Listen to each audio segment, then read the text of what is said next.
Hola, ¿qué tal? Buenos días, buenas tardes, buenas noches. Dependiendo del uso horario de tu país o el momento en el que hayas decidido escucharme o incluso también verme, porque ya como les he comentado en otros episodios de tu podcast, Minerva Escuchándote, me he dado a la tarea de también subir los episodios a la plataforma de YouTube para aquellas personas que son meramente visuales y que gozan de ver a la persona que está detrás del micrófono o incluso en este momento pues detrás de la cámara. Y yo creo que eso también es muy bueno porque nos permite contactar con la persona que nos habla de una manera más cercana y entonces saber cuál es el tipo de expresión que está haciendo cada vez que hace una pregunta o que te comenta algo. Y entonces, pues bueno, me encanta que estés por aquí. Si eres nuevo, nueva, bienvenida. Y si ya eres parte de esta familia de personas conscientes que pretenden trabajar en su persona, como se los he mencionado en diferentes episodios, lo que pretendo con este podcast es comenzar por el trabajo personal, porque una vez que nosotros trabajamos con nosotros mismos, entonces también tenemos esa oportunidad de brindarles a quienes nos rodea la mejor versión de cada uno de nosotros, de nosotras. Entonces te agradezco muchísimo que estés aquí, tu compañía una vez más, y te doy también la más cordial bienvenida a esta cuarta temporada. De verdad se me ha hecho increíble el paso del tiempo. Como bien sabes, recientemente festejé el primer año de este podcast, que ha sido una suerte de bendición para mí, el poder tener contacto con personas incluso de otros países, y aprovecho para agradecer el que tenga escuchas en España, en la comunidad hispanohablante que habita en Estados Unidos. Les mando un cordial saludo y de verdad espero que se encuentren muy bien de salud. Y a personas que me escuchan incluso en Irlanda. De verdad que eso, como decimos en México, de sentir que cruzamos el charco y sin la necesidad de viajar, pues la verdad me hace sentir muy afortunada. Así es que aquellas personas que se encuentran en ese país, que pareciera muy lejano, pero cercano a través de mi voz, bienvenidas y me place contar con su escucha.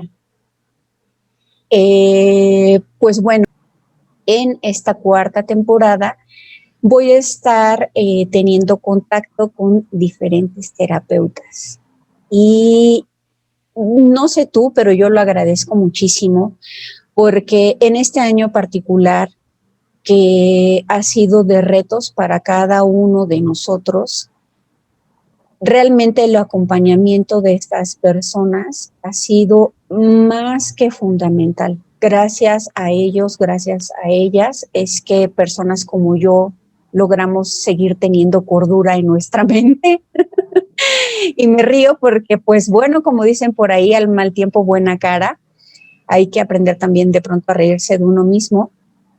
Pero de verdad, con estos contenidos lo que pretendo es que le demos mucho más valor del que ya tienen a estos profesionales que tienen esta tarea sumamente, híjole, yo los admiro porque eso de meterse a la mente de otro ser humano, pues es bastante loable. Sí, ya para mí a veces me resulta complicado tratar de entender a Minerva Guerrero, no quiero pensar ellos, pero bueno, qué bueno que existan personas que tienen esa virtud, esa paciencia, ese amor por esa disciplina, por esta área del conocimiento y que existan para que nosotros podamos tener una vida más rica, porque la salud mental es algo también coyuntural para los seres humanos. Por algo somos seres biopsicosociales, y yo creo que es un término que ya habrás escuchado alguna vez en tu vida.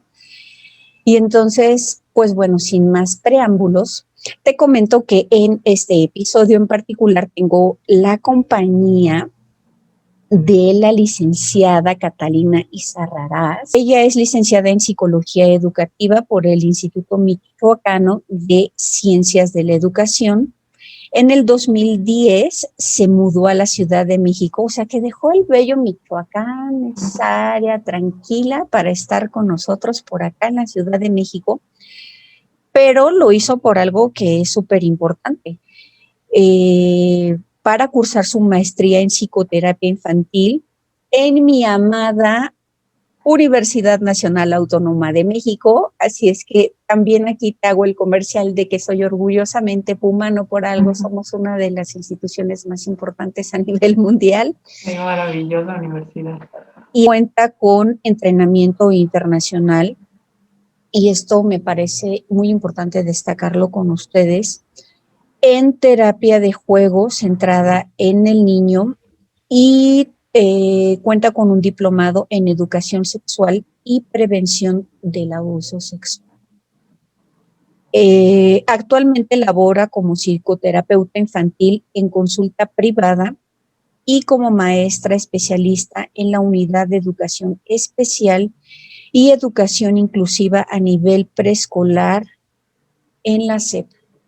Este momento tan importante de la etapa de vida de las personas como es el ciclo del preescolar, me parece que habla de ella mucho como una persona altamente sensible, porque dedicarse al trabajo con niños es, si per se el ser terapeuta de adultos es algo complejo, pues bueno, el trabajar con niños implica también un tipo de habilidades muy particulares y que yo de manera muy personal celebro.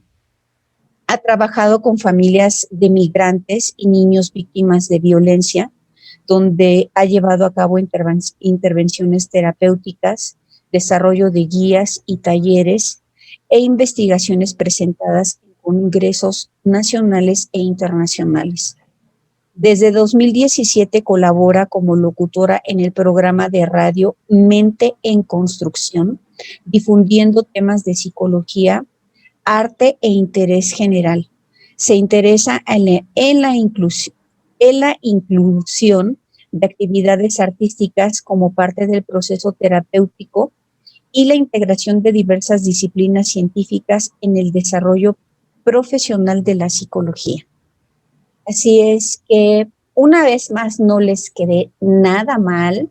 Se han dado cuenta que invito a lo mejor, porque eso es lo que pretendo, que en mi vida exista lo mejor, y no lo digo como una palabra que califique, sino como este compromiso personal y profesional por ofrecer a la audiencia a personas que realmente contribuyan en el crecimiento de quienes han tenido a bien confiar en mí y convertirse en parte de esta comunidad consciente que constituye el podcast Minerva Escuchando.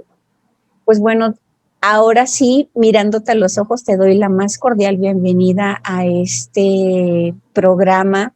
Te agradezco mucho el que te hayas tomado tiempo para compartir con nosotros, porque pues bueno, como terapeuta, todo el tiempo están en consulta. Así es que de antemano, de verdad te agradezco infinitamente el que te hayas hecho un espacio en tu agenda para estar con nosotros el día de hoy y que nos compartas tu expertise. ¿Cómo te encuentras el día de hoy? Muy bien, Minerva, muy agradecida también contigo por la oportunidad de hacer este podcast. La verdad es que una de mis pasiones también es la difusión de esto que hago y que me encanta. Entonces, pues es una oportunidad, ¿no? De llegar a distintas personas y también de seguir empapando de ideas, de dudas, de información diversa. Entonces, tuve la oportunidad de escuchar tu podcast, veo que también es como muy grande la variedad de temas que te gusta estar incluyendo. Entonces, bueno, qué maravilla que podamos empezar ahora con este bloque dedicado a la psicoterapia. Sí, por supuesto. Y por cierto, ahorita que está hablando de la cuestión de los podcasts, Catalina, aunque ya lo mencioné, pero lo reitero, eh, ella ha colaborado en el programa Mente en Construcción, que les invito de verdad a que lo busquen. Lo pueden encontrar a través de la plataforma de iVoox, para aquellos que ya estamos más familiarizados con el podcast. Pero aún así, si no eres como tan trucha en esta onda de las redes sociales, que créanme que yo no soy la experta, pero pues la pandemia nos ha obligado a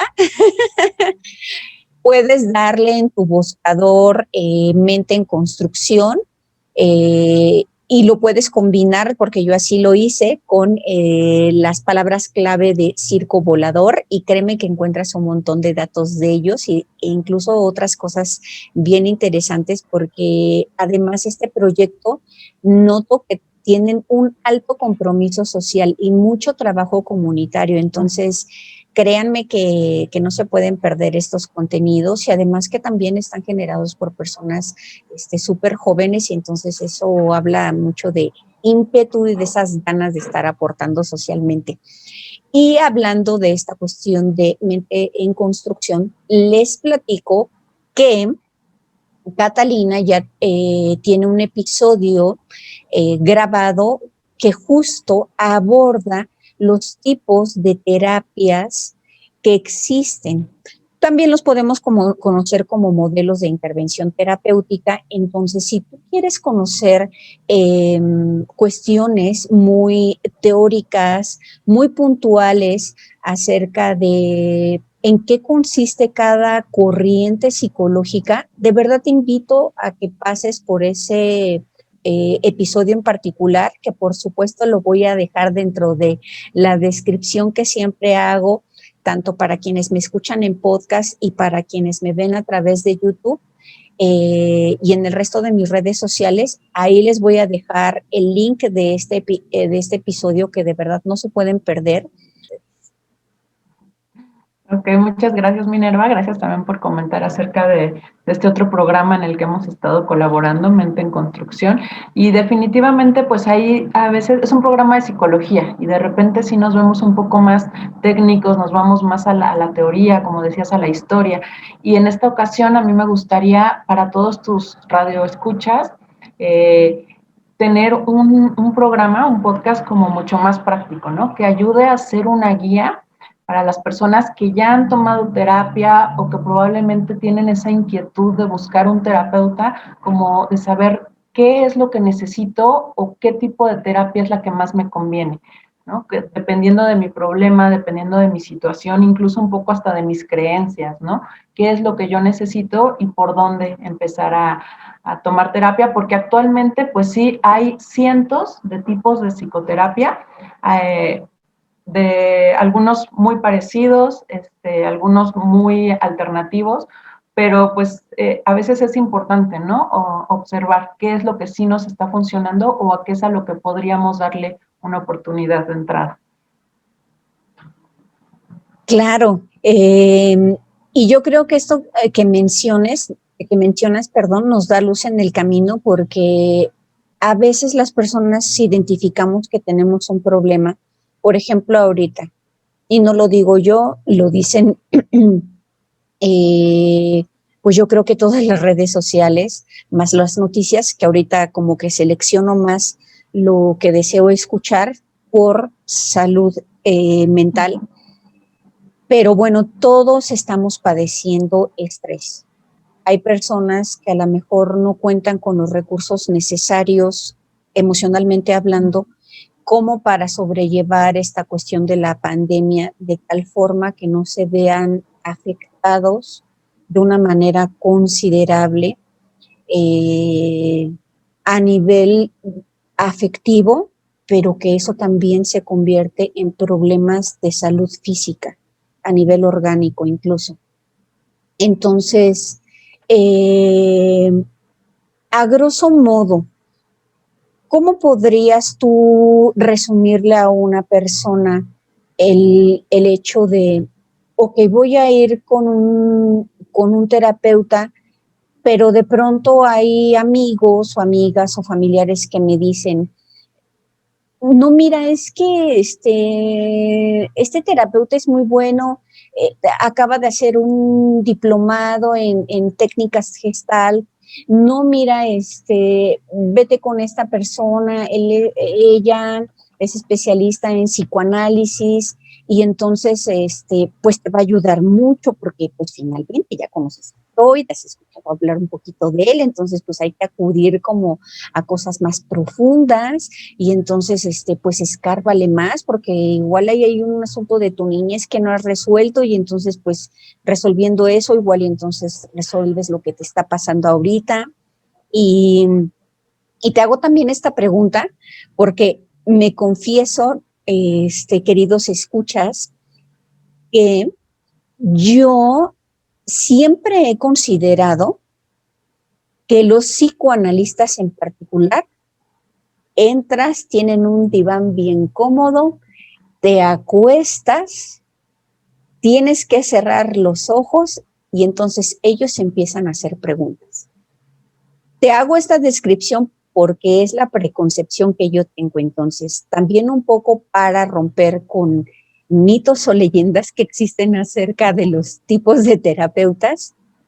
¿Cómo nos podrías tú resumir de dónde surgen estas terapias y qué esperar cuando nos introducimos a un consultorio? En todos los consultorios va a haber un diván o incluso a lo mejor vamos a tener florecitas al lado que nos estén acompañando o el terapeuta va a grabar o, bueno, pensando en una persona que jamás ha asistido a terapia, ¿qué va a ocurrir en ese primer contacto?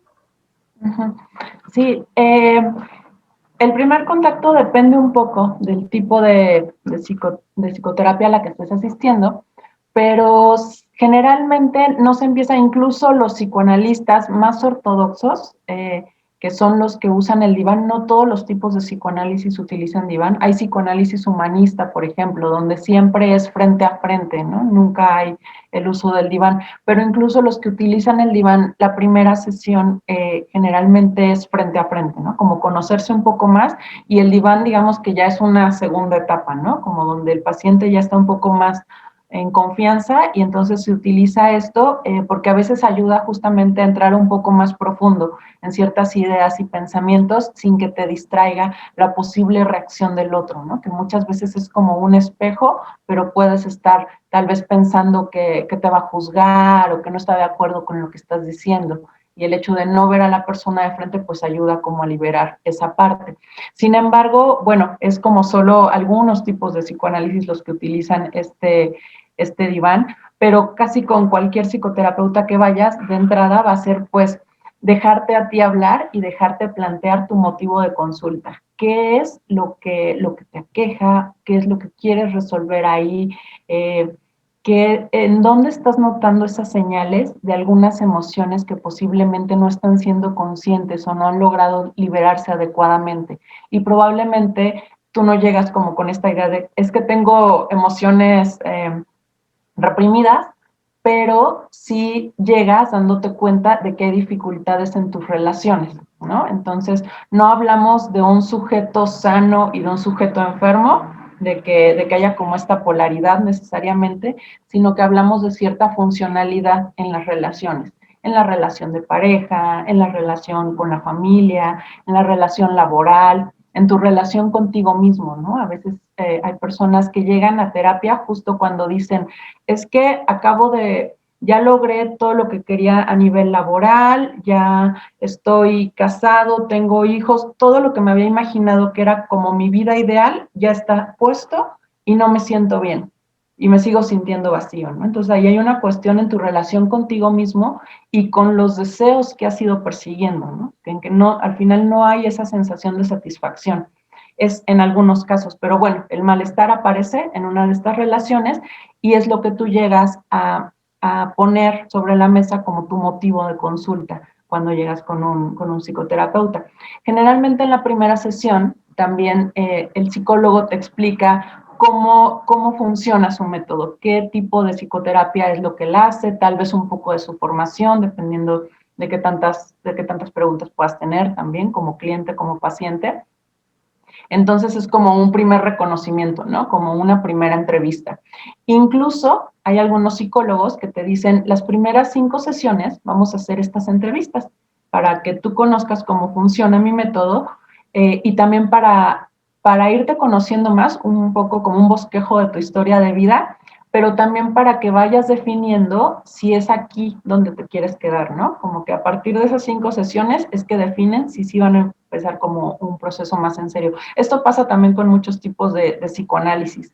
Y es que sí es importante, al final, este clic que logras hacer con el terapeuta, creo que es más importante que la corriente que hayas elegido, ¿no? El hecho de sentirte en confianza con alguien y poder decir, sí, me agrada cómo trabaja él, me agrada tal vez hasta el tono de su voz, el espacio físico donde estamos. A veces son como pequeños detalles, pero que te hacen sentir esa confianza y es la parte más importante como para que haya un proceso terapéutico exitoso. El hecho de que un terapeuta comulgue con ciertos preceptos más que con otros, por ejemplo, si yo hubiese estudiado la carrera de psicología y yo hubiese pensado, bueno, es que me interesan más las técnicas Gestalt porque entonces me siento más cercano al paciente, no como esta parte que propone más el psicoanálisis como de me mantengo un tanto al margen para que el sujeto se haga responsable de su propio proceso, que logre, como ya lo decía Carl Jung, hacer consciente lo inconsciente. Y entonces yo como terapeuta digo, bueno, no es que pienso que estas estrategias me van a aportar mayores resultados con el paciente. Entonces, a mí me preocupa pensar el hecho de que si yo llego con un terapeuta que a lo mejor tenga una corriente, o sea, no que tenga una corriente en particular, pero sí que comulgue más con ciertos preceptos que con otros, que eso determine también los resultados que pudiera yo alcanzar, hablando un poco de sanación, en mi terapia.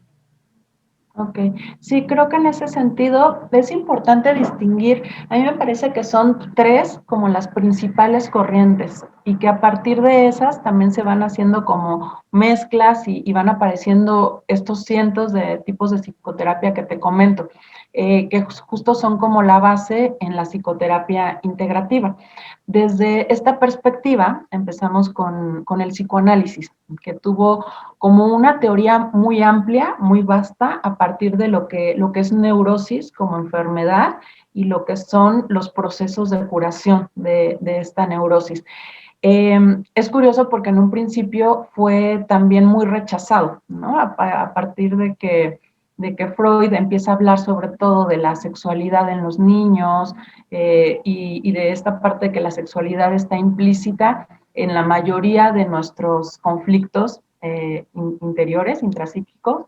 Entonces todo el mundo se escandaliza, ¿no? Estábamos a principios del siglo pasado, entonces era como muy mal visto todo lo que él estaba proponiendo. No había forma en ese momento de confirmarlo científicamente, ¿no? De comprobarlo. Entonces era como, pues este señor es un brujo casi, casi, ¿no? Que viene así como que a querernos vender esta suerte de magia que no tenía como ninguna base científica. Entonces, bueno, sin embargo, teóricamente es la teoría más vasta y empieza a tener resultados. Empieza a tener resultados y empieza a tener muchos allegados y digamos que al final el proceso tiene que ver con ir al origen de estos conflictos, ¿no? Con decir, de los 0 a los 5 años se forma la personalidad, en esta época de la infancia, también suceden como los conflictos principales.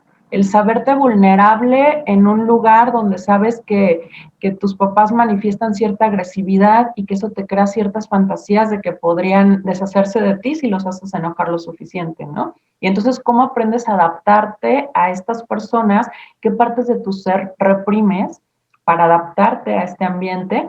Y que curiosamente es la etapa de la que menos recuerdos tenemos, ¿no? Nadie se acuerda de qué sucedía a los 2 años, a los 3 años, aunque ya hablabas, pero hay muy pocos recuerdos de toda esta etapa, al parecer por un mecanismo de defensa, ¿no? Como que son situaciones tan fuertes y las vivías tan intensamente que es mejor dejarlo así como que guardado, pero pues todo lo que no hacemos consciente, como tú dices, al final lo actuamos de otras maneras, ¿no? Y de repente no sabemos por qué no sabemos decir que no, o por qué siempre tenemos problemas para ponerle límites a la pareja, y muchas de esas cuestiones que actualmente no te explicas y por qué te relacionas así pueden tener que ver con esta primera infancia.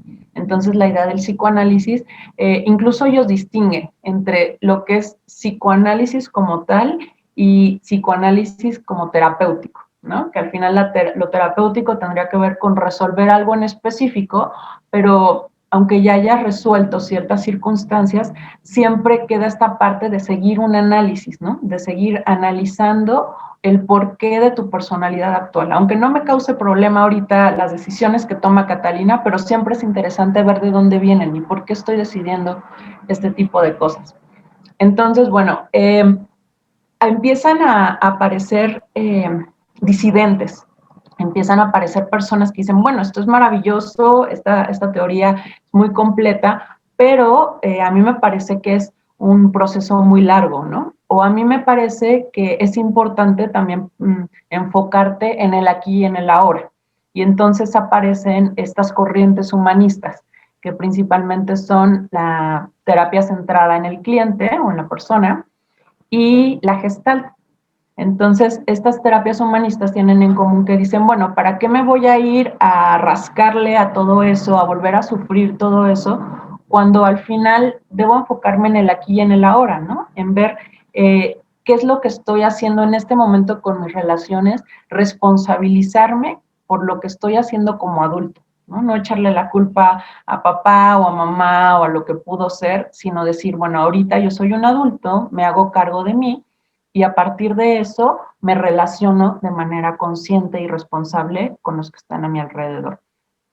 Y bueno, en el caso del modelo centrado en la persona, respeta mucho también los ritmos y las formas de trabajo de cada persona, ¿no? Y entonces es como respetar mucho lo que él quiera decir, lo que él quiera ir abordando. Hay muy poca confrontación, es como un acompañamiento muy suave, muy amable, y desde ellos dicen que al final lo que funciona de este método también es que hay una aceptación genuina, que al final fuiste reprimiendo cosas porque nunca te sentiste genuinamente amado y valorado. Siempre hubo como una condición, ¿no? Así como, bueno, sí, hijo, yo te amo, pero si te bañas. Yo te amo, pero si te comes todas las verduras, ¿no? O al menos esta era como el mensaje general que te daban. Tal vez no te lo decían así directamente, pero siempre había una condición de adáptate. Adáptate, ve a la escuela, saca buena calificación, haz como lo que esperamos de ti. Y entonces habla de que como terapeuta lo que haces es este acompañamiento desde esta aceptación genuina y eso hace que entonces la persona pueda aflorar su verdadero ser, pueda aflorar lo que realmente esa persona es, al menos en ese espacio de seguridad, de contención que es la terapia, el consultorio, y que ya a partir de eso la persona también va a poder ir generalizando esto allá afuera, se va a ir sintiendo con esa seguridad de irlo poniendo en sus diferentes relaciones. Por otro lado, la parte gestal tiene estos mismos principios, pero es un poco más directiva. De repente sí te dan actividades más específicas que puedes ir realizando. Y también habla mucho del contacto sensorial. Muchas de esas actividades a veces tienen que ver con el despertar de los sentidos, con el estar en contacto con tu cuerpo. Ellos hablan de que justo esta falta de contacto son uno de los mecanismos de defensa que generaste, ¿no? Que estás hecho para estar en el aquí y en el ahora. Nuestro cuerpo, nuestra mente están hechos para eso desde que nacemos, pero respecto a ciertas situaciones tal vez agresivas o desagradables del medio, ibas cortando con este contacto. Entonces ellos buscan como ir retomando de una manera suave como este contacto con el aquí y en el ahora, el identificar también las emociones que no se han expresado adecuadamente, poder tener una catarsis adecuada, dejar de tenerle miedo a esas emociones, ¿no? Muchas veces sentimos que el enojo es tan fuerte que nos va a romper o que va a lastimar al otro.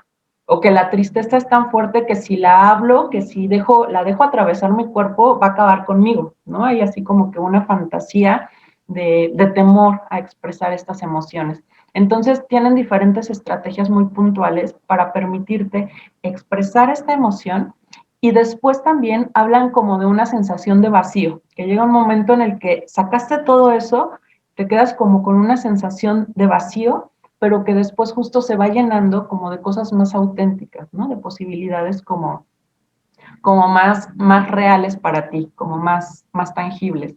Entonces, en general es muy bonito también esta parte del humanismo. A mí me parece que incluso se asemeja mucho como este concepto de la iluminación budista, ¿no? Esta idea de estar presente en el aquí y en el ahora, con tu mente y con tu cuerpo. Entonces, estar gozando de cada momento, que se dice bien fácil, pero pues es una práctica de años y que afortunadamente hay muchas vías, ¿no? Hay muchos tipos de prácticas diferentes para mantener esta conciencia mental y corporal y poder acercarnos como poco a poco a eso. Después vienen un modelo más, digamos, como fusionado, que es el cognitivo-conductual. Es algo muy práctico, está basado un poco como en esta cuestión conductista, ¿no? De ir modificando conductas, que es algo que a veces usamos mucho con las mascotas, incluso con los niños, ¿no? Como, bueno, si quieres que deje el pañal, hazle así, como ciertas recetas muy sencillas para modificar conductas, pero ellos agregan la parte del pensamiento, de también ir entendiendo que no solo somos seres así como que generes un hábito y una conducta, sino que para generar esa conducta y que realmente se mantenga, tiene que haber un pensamiento que también esté convencido de quererlo hacer y de poder entender cómo funciona este proceso. Entonces, bueno, este modelo es muy práctico para ir cambiando ciertos patrones disfuncionales. Y entonces, cuando a veces tenemos alguna situación, por ejemplo, una fobia, miedo a volar, ¿no? Por ejemplo, a subirnos a un avión, y es algo que me está afectando en muchas áreas de mi vida, necesito trabajarlo, no tengo chance de estar en psicoanálisis tal vez un año, en lo que ubico, que tal vez cuando era niña en cierto momento hubo una cuestión que relacione con las alturas, sino que solamente necesito, ya quiero hacer un viaje en 6 meses, ¿no? O en 3 meses. Entonces, también desde cognitivo-conductual hay estrategias muy puntuales que te ayudan a ir enfrentando eso y a ir ubicando sobre todo las ideas centrales. Generalmente tenemos situaciones que nos generan emociones, ¿no? Por ejemplo, estoy atorada en el tráfico y eso me genera frustración. Pero en medio de estas dos, no es que directo de la situación te vayas a la emoción, en medio de estas dos está justo el pensamiento. Entonces, ante una situación cualquiera, estoy atorada en el tráfico, yo puedo generar el pensamiento de voy a llegar súper tarde, me van a regañar, se me va a molestar la persona que me está esperando, ya no voy a alcanzar a hacer esto que tenía planeado, y entonces genero este enojo y esta tristeza que es la frustración. Pero ante esta misma situación, puedo pensar, bueno, estoy aquí atorada en el tráfico, pero tengo oportunidad de escuchar el podcast de Minerva, o tengo oportunidad de ir cantando, que es algo que disfruto mucho hacer, o simplemente ir respirando, o bueno, ¿qué le voy a decir a esta persona que me está esperando, no? ¿Le voy a avisar o le voy a decir que mientras vaya haciendo esto, en lo que habíamos quedado, no se resuelve? Y si este pensamiento te generaría una emoción, pues de tranquilidad, de calma. Entonces, la situación es la misma, pero los pensamientos se modifican y eso hace que tus emociones también se vayan modificando. Y esto es como un músculo, ¿no? Que vamos fortaleciendo, porque claro que lo más común y a lo que estamos acostumbrados es como irnos a la parte negativa, a ver la falla, a esta autoexigencia, que nos agobia mucho y que de repente es, no te salió perfecto, no cumpliste con lo que quedaste, y entonces generar estas emociones negativas. Entonces, en cierta forma, es un modelo también muy práctico. De repente no es un trabajo tan profundo, pero a muchas personas les funciona excelente para ciertos síntomas en específico. Digamos que estas serían como las tres principales. Otra que me llama mucho la atención es la terapia sistémica, que se usa mucho para trabajar con familias o con grupos. Y esta terapia está basada en la teoría sistémica que se utiliza para muchas ciencias y nos habla de que todos los sistemas, desde lo macro hasta lo micro, se organizan de formas similares. Desde el sistema solar, los sistemas planetarios, hasta los sistemas celulares, los sistemas dentro de nuestro cuerpo, se organizan de formas semejantes, tienen una como correlación. Y entonces de esta misma forma se abarcan los sistemas familiares, que por un lado, cuando hay problemas en un sistema familiar, generalmente tiene que ver o con que están alteradas las jerarquías, con que no estamos respetando esta jerarquía y entonces el hijo está actuando como el papá o uno de los papás está actuando más bien como hijo, no se está poniendo como en su lugar o le están permitiendo al niño que él sea el que tome decisiones que les corresponderían a los adultos, esta parte de alterar las jerarquías, o por otro lado, que hay algo que está interrumpiendo el desarrollo natural de la familia, de las etapas de la familia. Por ejemplo, que tal vez los hijos ya están en un momento de adolescencia donde pueden ir tomando más decisiones y tener un poco más de libertad y tal vez no les están permitiendo realmente tener eso, ¿no? Tal vez los quieren seguir teniendo como muy controlados, como si fueran niños pequeños. O tal vez los mismos hijos ya están en una etapa profesional, empezando a trabajar y, y hay algo en ellos que les hace sentir que tienen que quedarse a cuidar a sus papás, ¿no? Que lo natural sería como que salgan, que si quieren formen su propia familia o abran sus propios caminos con lo que quieran hacer, pero hay algo que les impide como continuar el desarrollo normal, ¿no? Entonces el sistema se está deteniendo. Generalmente son como las cosas que suelen suceder y se trabaja así también, como con todo el sistema, ¿no? Introduciendo ciertos cambios en el sistema. Y esto funciona muy bien con familias completas, con parejas, incluso con sistemas laborales. A veces se puede hacer un trabajo de este tipo. Y bueno, está la terapia narrativa, la hipnosis ericksoniana. Como te decía, hay cientos de tipos de terapia, pero de base sí son como psicoanálisis, humanismo y cognitivo-conductual, como digamos las formas típicas de psicoterapia, de donde se desprenden todas las demás. Pues mira, yo creo que ahorita este recorrido tan puntual y a la vez también tan cercano a situaciones cotidianas, nos viene muy bien a todos porque, por ejemplo, yo ahorita me quedé pensando en el ejemplo del tráfico. Y es cierto, o sea, si nosotros pudiéramos tener ese trabajo terapéutico hablando de una generalidad de la población, no solamente situaciones como el tráfico, sino todo aquello que nos va ocurriendo en nuestra vida y que constantemente nos reta, entonces podemos darnos cuenta de que la calidad de nuestros pensamientos, que de eso hablamos también mucho luego en la parte de la meditación y el yoga, determina la forma en la que nosotros reaccionamos ante ciertas situaciones. Entonces, yo ahorita, tal vez arriesgándome un poco porque no soy terapeuta, pero sí invitándonos a todos a la reflexión de la calidad de los pensamientos que ahorita tengamos. También pueden ser el tipo de reacciones que existen o que puedan existir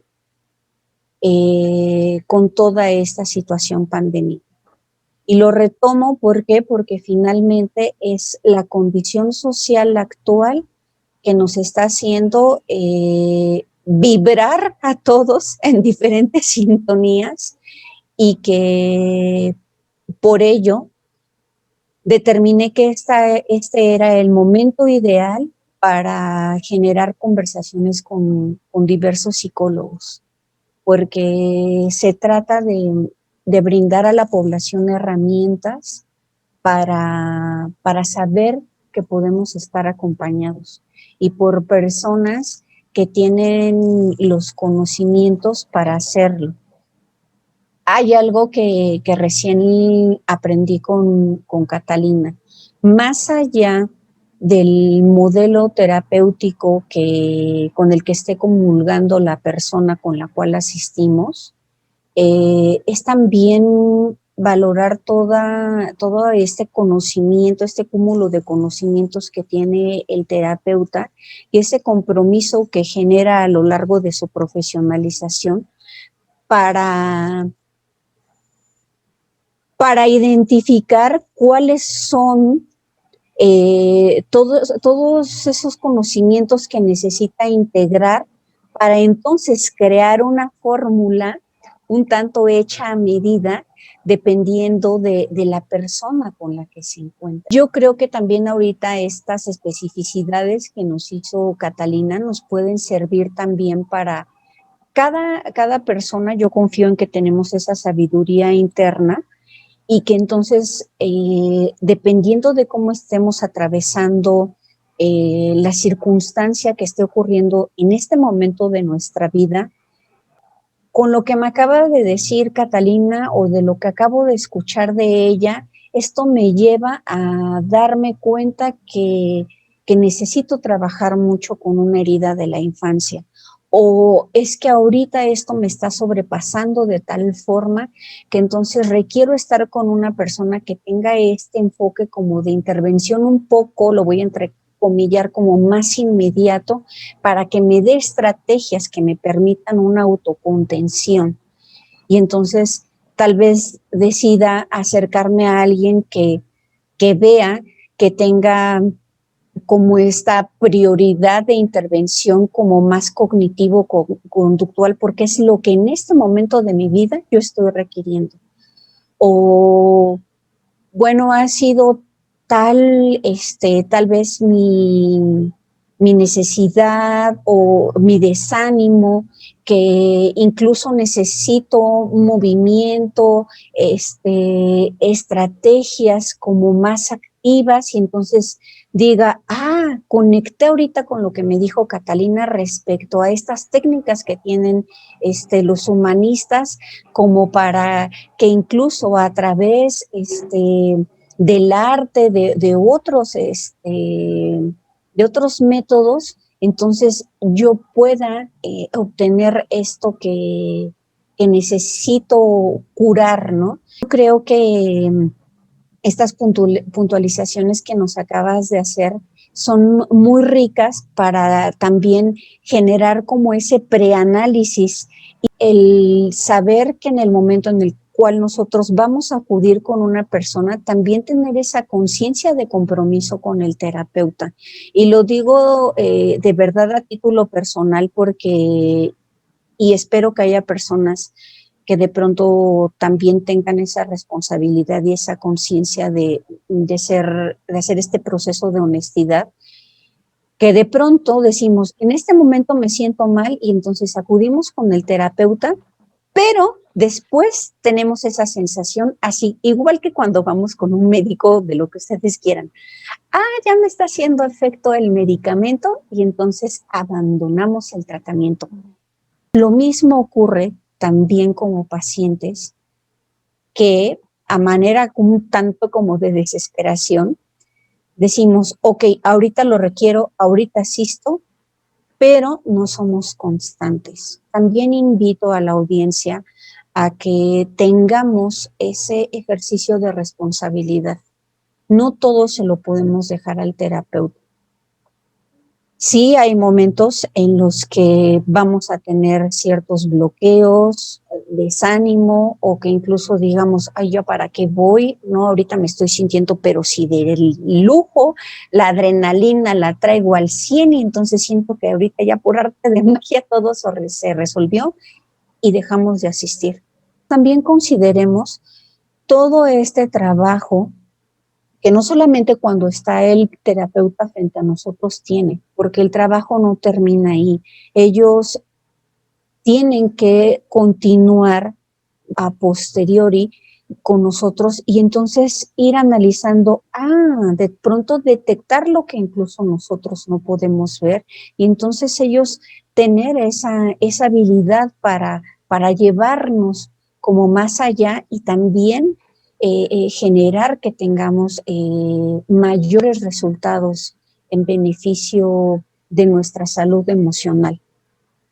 Yo creo que también de pronto dejamos pasar esa parte como pacientes, el saber que debe existir un compromiso en nosotros, que no porque podamos sentirnos bien un día significa que entonces al siguiente compromiso de terapia ya no lo vamos a tener.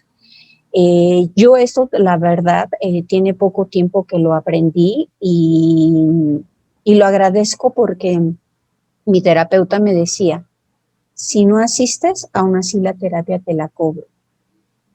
Tanto por respeto a mi trabajo como por fomento al compromiso contigo como paciente. Y eso a veces nos puede chocar, ¿no? Porque decimos, bueno, pero me quedé en mi casa porque estaba que hoy no quería verle la cara, porque a veces, pues también seamos honestos, los odiamos, porque su trabajo no es fácil, porque se trata de trabajar con emociones y no siempre va a ser cómodo indagar en lo que nos aqueja. Y sí me pareció ahorita como muy pertinente hacer esta aportación con ustedes, también desde el punto de vista del paciente. ¿Qué tanto nos comprometemos con nuestra terapia?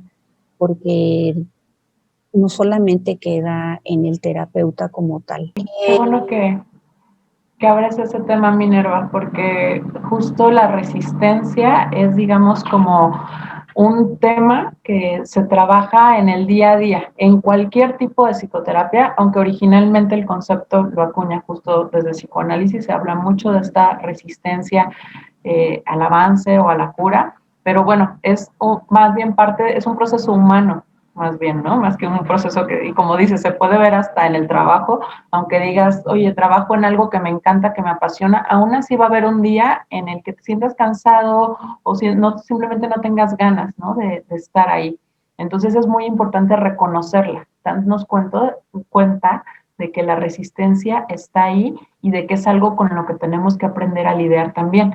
En el caso de este proceso de psicoterapia, sí que es importante puntualizarlo porque al principio les decía, bueno, es importante hacer un clic, ¿no? Con el terapeuta, que te sientas en confianza con él. Pero esto es distinto a este momento que tú misma dices, ¿no? En que llega a ser difícil incluso verle la cara, incluso que llegas a sentirte como molesto con esa persona. Al final son solo proyecciones de tu mismo proceso. Y es muy evidente como cuando más resistencia tienes, es cuando estás a punto de llegar a algo importante, cuando estás tocando un tema delicado, un tema trascendental que tenías mucho tiempo evadiendo y que probablemente justo por eso está ahí tu mente, tu cuerpo, tu neurosis diciéndote, no, no vayas, mejor quédate, no, mira, tienes gripa, te sientes mal, ¿no? Mejor quédate, como que todo estás intentando no hacer este cambio, ¿no? Porque los cambios suelen ser difíciles, suelen ser dolorosos incluso, aunque después te sientas mucho mejor y lo agradezcas. Muy importante ver este momento en el que te estás resistiendo. Justo esto que dices que hace tu terapeuta, sí es una técnica muy usada en psicoterapia. Dices, bueno, si me cancelas, si me mueves la sesión 2, 3 días antes, te alcanzo a dar otra fecha, podemos incluso posponerla, pero si me avisas el mismo día, el terapeuta ya tiene ese espacio para ti. Ya no le puedes llamar a alguien más y, oye, hoy rápido, ¿no? Vamos a darte la cita. Pero sobre todo tiene que ver con esta resistencia. La resistencia probablemente va a aparecer el mismo día. Y ese mismo día vas a decir, ay, hoy me toca, me quedé en este tema, me cuesta trabajo, mejor no. Entonces, si diéramos esta oportunidad de cancelar el mismo día, habría muchos procesos que estarían deteniéndose por mucho más tiempo que si simplemente pues das digamos, esfuerzo para pasar por ahí. Entonces, bueno, es algo que hay que tener en cuenta generalmente y que hay que aprender a observar en uno mismo, ¿no? Incluso poder comentar, oye, es que no tenía ganas de venir, el poderle decir a tu terapeuta, no tenía ganas de venir porque me sentía así, puede ser una buena puerta de entrada para el tema de ese día y para avanzar más de lo que te podías imaginar en ese día en el que igual no tenías muchas ganas de estar.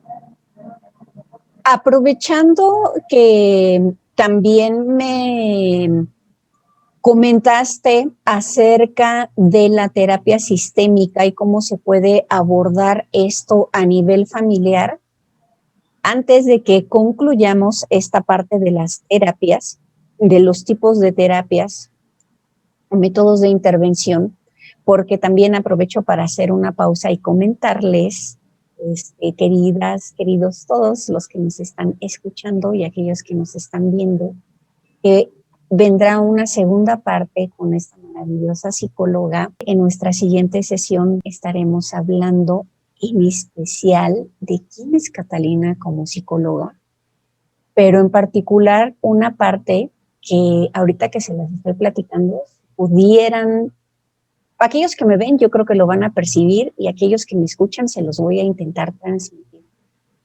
Me enchina la piel el pensar en la trayectoria profesional de Catalina, porque ella ha tenido intervenciones en particular con poblaciones vulnerables. Ya lo escucharon en la semblanza que hice de ella, sus intervenciones que ha tenido con niños que han pasado por situaciones de violencia intrafamiliar o incluso cuestiones a nivel sexual. Entonces, esta parte muy sensible que ella ha tenido a bien colaborar con los pequeños, me resultó súper importante y por eso le pedí a Catalina, lo cual agradezco mucho, que tuviéramos no solamente una sesión, sino 2 sesiones con ellas, porque la parte de la infancia me parece un asunto tan primordial en nuestra sociedad y ven que mi tono de voz y mi expresión para quienes nos están viendo se transforma porque la tomo con la seriedad que esto implica. Aprovechando que ella tiene esa expertise y que sé que puede aportarnos muchísimo para aquellos que ahorita están incluso preocupados por sus hijos, pues no se pueden de verdad perder esa segunda conversación con ella porque yo creo que puede aportarnos mucho para esta convivencia con nuestros pequeños.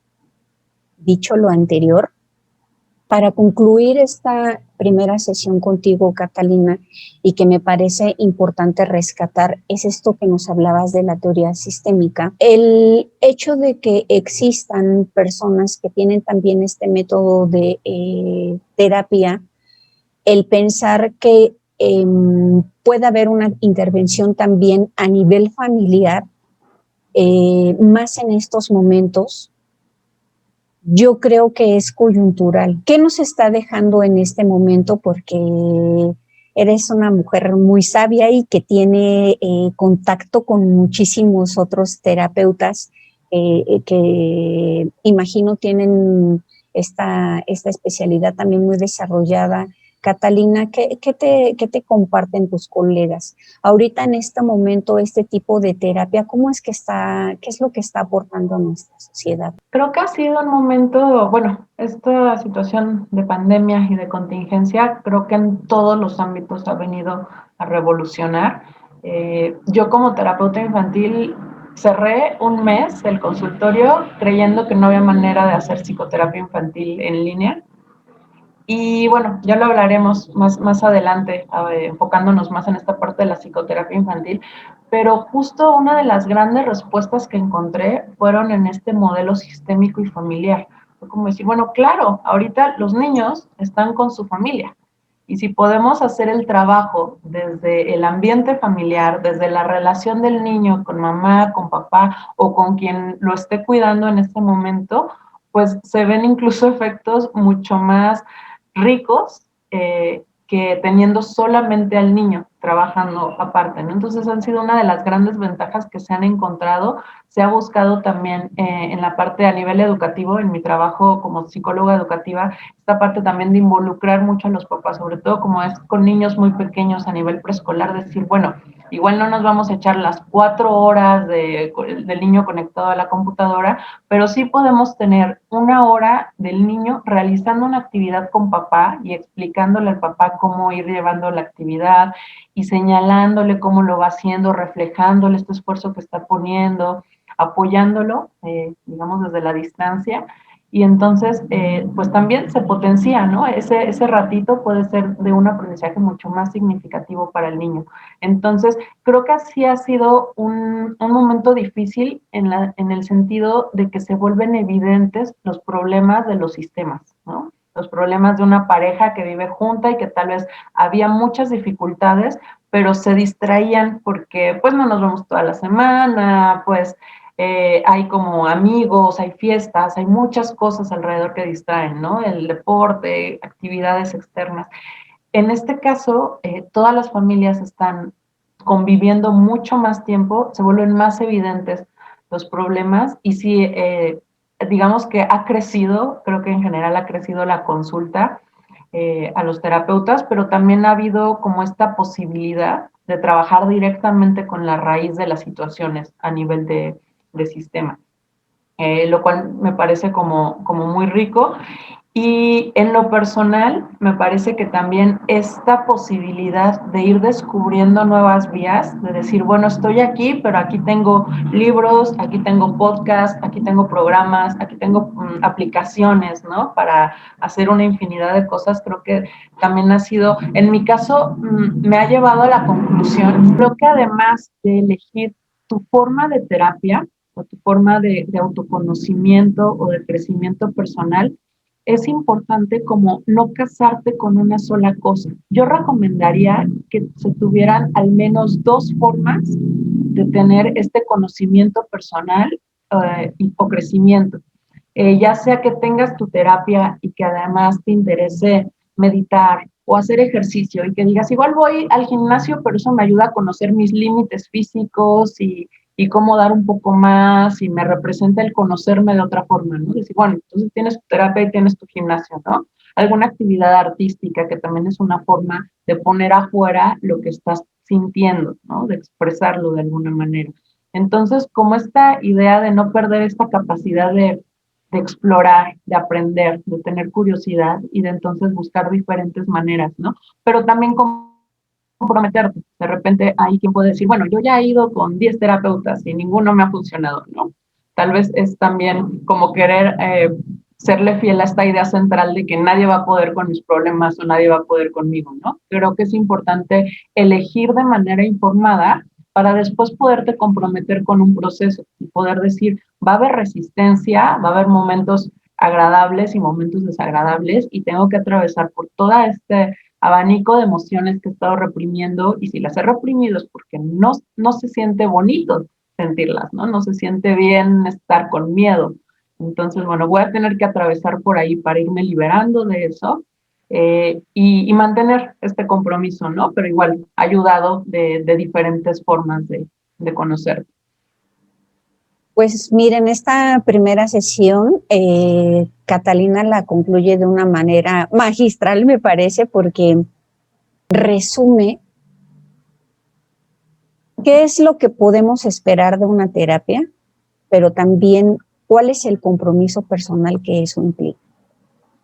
Esto último que menciona acerca de, es que ya he ido con varios terapeutas, pero siento que ninguno me ayuda. Yo también llegó un momento en el que llegué a percibirme de esa manera, pero Si nos detenemos a pensar por un momento, ¿cuántos años de mi vida me he sentido mal?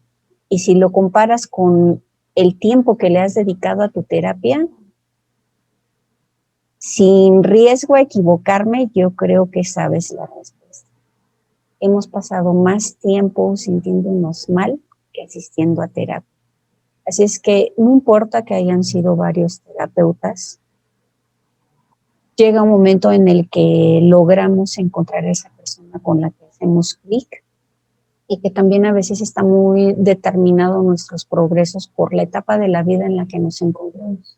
Y hay momentos en los que hay mayor disposición de nuestra parte, mayor compromiso, mayor incluso apertura para trabajar con nuestro proceso personal y lograr librar esas resistencias que ya mencionó Catalina. Cada uno de nosotros tendemos a desarrollar, no solamente cada una de las actividades que nosotros realizamos en nuestra vida.